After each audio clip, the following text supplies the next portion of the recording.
friends, in this video we are going to solve the workshop of unit 1 1.1 first chapter life of ninth standard. चला तर बघूया life या चॅप्टरचे वर्कशॉपचं solution काय आहे. First question आहे, pick out from the poem 2 lines each that reflect an optimistic positive attitude and pessimistic negative attitude.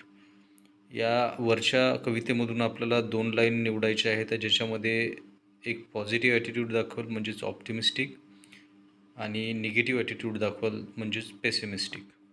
तर त्याचं solution बघूया. तर इथे बघा, ऑप्टिमिझममध्ये म्हणजेच ऑप्टिमिस्टिकमध्ये पहिली लाईन आहे, of a little morning rain foretells a pleasant day. If the shower will make the roses bloom, oh why lament its fall. आणि पेसिमिझममध्ये आहे, sometimes there are clouds of gloom, what though sorrow seems to win over hopes a heavy sway. हे पहिल्या याचा answer आहे. दुसरा question बघूया. याच्यामध्ये आहे, give other L Y adverbs of L Y म्हणजे एल वायनी एंड होणारी of similar meaning for the following gives a thesaurus if needed. जसं रॅपिडली आहे, मेरीली आहे, ग्रेटफुली आहे, चिअरली आहे. तर यांचे ॲन्सर काय असणार आहे ते बघूया. रॅपिडलीचं आहे क्विकली, मेरीलीचं आहे हॅपीली, ग्रेटफुलीचं आहे थँकफुली, चिअरलीचं आहे जॉयफुली, मॅनफुलीचं आहे ब्रेवली, फिअरलेसलीचं आहे करेजियसली, ग्लॉरियसलीचं आहे वंडरफुली आणि विक्टोरियसलीचं आहे सक्सेसफुली. म्हणजे बघा, हे काही बाकी गोष्टी नाही आहेत, हे सिनॉनिम्स आहेत. सिनॉनिम म्हटलं तर समानार्थी शब्द. रॅपिडली आणि क्विकलीचा एकच अर्थ होतो. तसंच मेरीली म्हणजे हॅपीली याचा पण एकच अर्थ आहे. ग्रेटफुली, थँकफुली हे सेम मिनिंगचे आहे. चिअरली, जॉयफुली, चिअर म्हणजे जॉय होते बघा, आनंद. जॉयफुली पण आनंदच होतो. मॅनफुली म्हणजे शूरवीरतेनं. तसंच मग ब्रेवली पण तोच आहे. फिअरलेसली म्हणजे विदाऊट भीतीनं. तर करेजियसली म्हटलं तर धाडसानं. तर तिथे भीती आहेच नाही ना, तेव्हा धाडस आहे ना. ग्लॉरियसली, वंडरफुली. ग्लॉरियस म्हणजे कशाला म्हटलं जाते, ज्यांच्याकडं बरंच सारं काय आहे, खूप साऱ्या गोष्टी आहेत, तर त्यालाच वंडरफुली म्हटलं जाते. विक्टोरियस म्हणजे काय, विक्टर म्हणजे काय होते, विक्टरी म्हटलं तर सक्सेस होते, म्हणूनच विक्टोरियसली म्हणजे सक्सेसफुली. थर्ड क्वेश्चन बघूया. Pick out 3 examples of interrogation. Interrogation म्हटलं तर काय, ज्याच्यामध्ये प्रश्नार्थी असे काही आपल्याला 3 एक्झाम्पल्स याच्यामध्ये हे करायचे आहे, दाखवायचे आहे फ्रॉम द पोयम. तर ते पोयममधूनच असली पाहिजे. म्हणजे असे 3 प्रश्नार्थी वाक्य. Explain in your on words the point that each one makes. आणि ते तुम्हाला तुमच्या शब्दांमध्ये त्यांना स्पष्ट करायचं आहे, त्याचं उत्तर द्यायचं आहे. तर बघूया.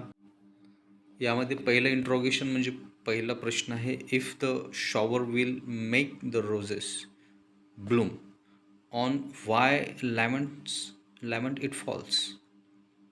तर याचं एक्सप्लेनेशन राहील, the poet tells us that whatever the sky is covered with dark clouds, we are not able to see the sun. But when it rains, the roses blooms, so we shouldn't dislike the rain. बघा, जेव्हा आपल्या आयुष्यामध्ये थोडंफार काही संकट असतं, म्हणजे त्याला डार्क क्लाउड म्हणून इथे संबोधलं गेलं आहे, आणि तेच पाण्याच्या स्वरूपामध्ये खाली पडते. म्हणजे काय होते, जो आकाश आहे तो क्लिअर होतो, स्वच्छ होतो आणि आपल्याला आनंददायक वाटतं. तसंच काही जीवनामध्ये प्रसंग आली तर, वाईट प्रसंग, तर घाबरून जायचं नसते. ते थोड्या वेळानं काय होणार असतं, तर ते चालले जातील. दुसरा क्वेश्चन आहे, त्याच्यामधला आपण इंट्रोगेशन घेतलं आहे, what though death at times steps in and calls our best away. याचं एक्सप्लेनेशन बघूया. The poet tells us that sometimes death which is inevitable may take our loved ones away, so it is okay and we should accept it as a part of our lives. प्रत्येक गोष्ट जी आहे ती कधी ना कधी तिचं अस्तित्व चिरकाळ टिकणारी नाही, ती संपणारी आहे आणि ते आपण मान्य करायला पाहिजे असं या ओळीचं अर्थ आहे. तिसरं बघूया. What though sorrow seems to win ho hopes a heavy sway. Explanation बघूया. The poet tells us that sometimes sorrow takes over all other happy things and thus has a negative influence on our hope, so we should accept the situation just as we accept happiness in our lives. कधी कधी काय होते, आपल्या आयुष्यामध्ये आनंद असताना थोडंसं काही दुःख असलं तर आपण त्याला जास्त महत्त्व देतो आणि ते जे आनंद आहे त्याला पण या दुःखाचा प्रभाव पडते. तर असं कवीचं असं म्हणणं आहे की जसं आपण आनंदाला स्वीकार करतो तसंच आपण बाकी गोष्टींना पण, इतर गोष्टींना पण स्वीकारलं पाहिजे. आता बी सेक्शन बघूया. Explain the metaphor in the following lines.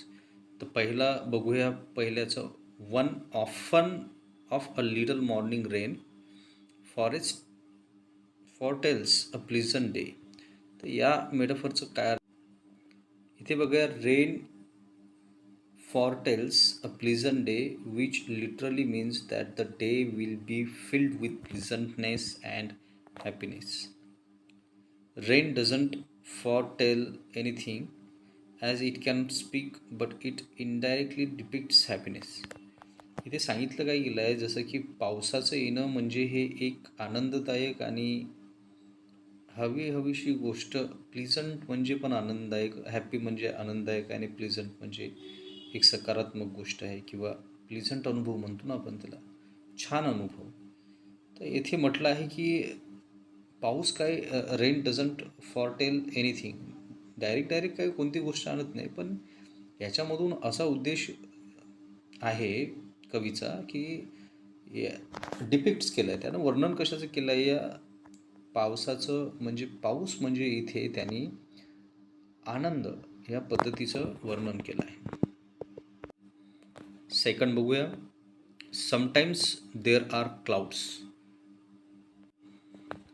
Sometimes there are क्लाउड्सचं ॲन्सर असणार आहे. Sometimes there are problems are implicitly compared to clouds.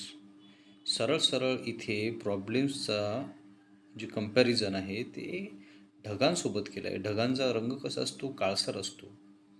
तर त्या पद्धतीने इथे प्रयत्न केला आहे कवीने. थर्डचं बघूया. The shower will make the roses Bloom.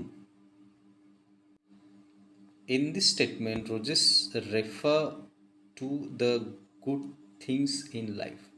The shower will make the roses bloom म्हणजे पावसामुळे काय होणार आहे, तिथे जे झाडं आहेत म्हणजे फुलं जी आहेत ती फुलणार आहेत. तर त्याच पद्धतीनं या वाक्यामध्ये in this statement roses refer to the good things in life म्हणजेच आपल्या आयुष्यामध्ये चांगल्या गोष्टी पण घडतात असं कवीला सुचवायचं आहे. फोर्थमध्ये बघा. Life sunny hours fleet by. तर इथे कवीला काय सुचवायचं आहे बघूया. In this statement sunny hours are compared to happy days. Sunny hours म्हणजे बघा ना, प्रकाश असतो. प्रकाश हे कशाचं एक प्रतीक आहे, तर ते आनंदाचं प्रतीक आहे. In question C pick out 4 examples of personification. Right what is personified in each. याच्यामध्ये पर्सोनिफिकेशनचे काही एक्झाम्पल्स द्यायचे आहेत. 4 एक्झाम्पल क्वेश्चन थर्डमध्ये, त्याबद्दल बोलूया. पहिलं पर्सोनिफिकेशन आहे oft a little morning rain foretells a pleasant day. Rain is given the human quality of foretelling. इथे बघा पर्सोनिफिकेशनचा अर्थ काय असते. पर्सोनिफिकेशनचा अर्थ असा आहे, एखाद्या गोष्टीला, एखाद्या वस्तूला, एखाद्या थिंगला व्यक्तीचं स्वरूपात तिथे मांडण्याचा प्रयत्न होतो, त्याला पर्सोनिफिकेशन म्हणतात. इथे रेनला काय केलं आहे, ह्युमन क्वालिटीज दिल्या आहेत. फक्त व्यक्तीच नाही तर व्यक्तीचे गुण आहे, दोष आहे, याचं एक्सप्लेनेशन होते, त्यालाच पर्सोनिफिकेशन म्हणतात. Life sunny hours flit by, sunny hours are given the human quality of flitting by. In the थर्डमध्ये बघूया, what though death at times steps in. इथे death is given the human quality of steps in. Steps in म्हणजे जर या गोष्टी जर आल्या तरी आपल्या आयुष्यामध्ये काय तेवढं काही घाबरायचं नसते. What though sorrow seems to win. Sorrow is given the human quality of winning. इथे दुःखाला काय केलं आहे, ह्युमन क्वालिटीजला. म्हणजे इथे बघा, प्रत्येक गोष्ट जी आहे ते व्यक्तीशी आणि व्यक्तीच्या गुणांशी किंवा व्यक्तीच्या वेगवेगळ्या क्षणाशी इथे कंपॅरिझन झालं आहे. त्यालाच पर्सोनिफिकेशन म्हणतात. And calls our best away is a gentle way of expressing the unpleasant idea of a loved one dying. Exactly हे यामध्ये असं सुचवलं गेलं आहे की बघा, and calls our best away. जे कोणी प्रिय आहे त्या गोष्टी आपल्यापासून दूर जात आहेत किंवा आपल्याला सोडून जात आहे, असं इथे त्याचा अर्थ होते. It is an example of euphemism. Think and write down 3 or 4 ways in which we can express the idea of death in a tactful and gentle manner. इथे हे डेथला जेंटल मॅनर म्हणजे थोड्या नाजूक पद्धतीने इथे 4 पद्धतीनं त्याचं एक्सप्लेनेशन द्यायचं आहे. तर बघूया. तर या पद्धतीनं आपण त्याला एक्सप्लेन करू शकू जेंटल वेमध्ये डेथला. फर्स्ट आहे, he passed away. He has gone to heaven. He is no more. He is one with God again. He has gone to a better place. Fourth question, and that's how I realized that courage and hope can help me overcome any major mishap problems in life. Write an episode experience from your own life that leads to the above conclusion. याच्यामध्ये एक experience लिहायचा आहे. त्याच्यामध्ये समोरचं हे जे दिले आहे, and that's how I realise that courage and hope can help me overcome any major problem in life, हे शेवटची ओळ असलं पाहिजे, म्हणजे कन्क्लुजन असलं पाहिजे. तर ते बघूया. हे स्टोरीच्या स्वरूपात असणार आहे. Once on Sunday afternoon, I was held at gunpoint on the corner of the road behind a tree. I saw a man walking by but couldn't utter a word. As a young man standing behind me, twisting me my arm, had threatened to kill me if I shouted for help. At that very moment, I thought my life was over. But I wouldn't give up hope. This happened when I was on my way to my friend's house. I had sensed that someone was following me, but despite checking twice, I did notice anyone. I did not notice anyone. Then suddenly, this young man wearing fairy decent clothes pulled me behind a tree and said, I know your father. He has won a lottery. Call him and tell him that you are kidnapped. I had a plan, so I stopped him halfway and said, you are mistaken. My father didn't win the lottery. This young man wearingly fairly decent clothes pulled me, हे झालं आहे बघा. आणि decent clothes pulled me behind a tree and said I know your father वगैरे. I kidnapped. I had a plan, so I stopped him, हे पण झालं आहे. The young man seemed confused when he heard this.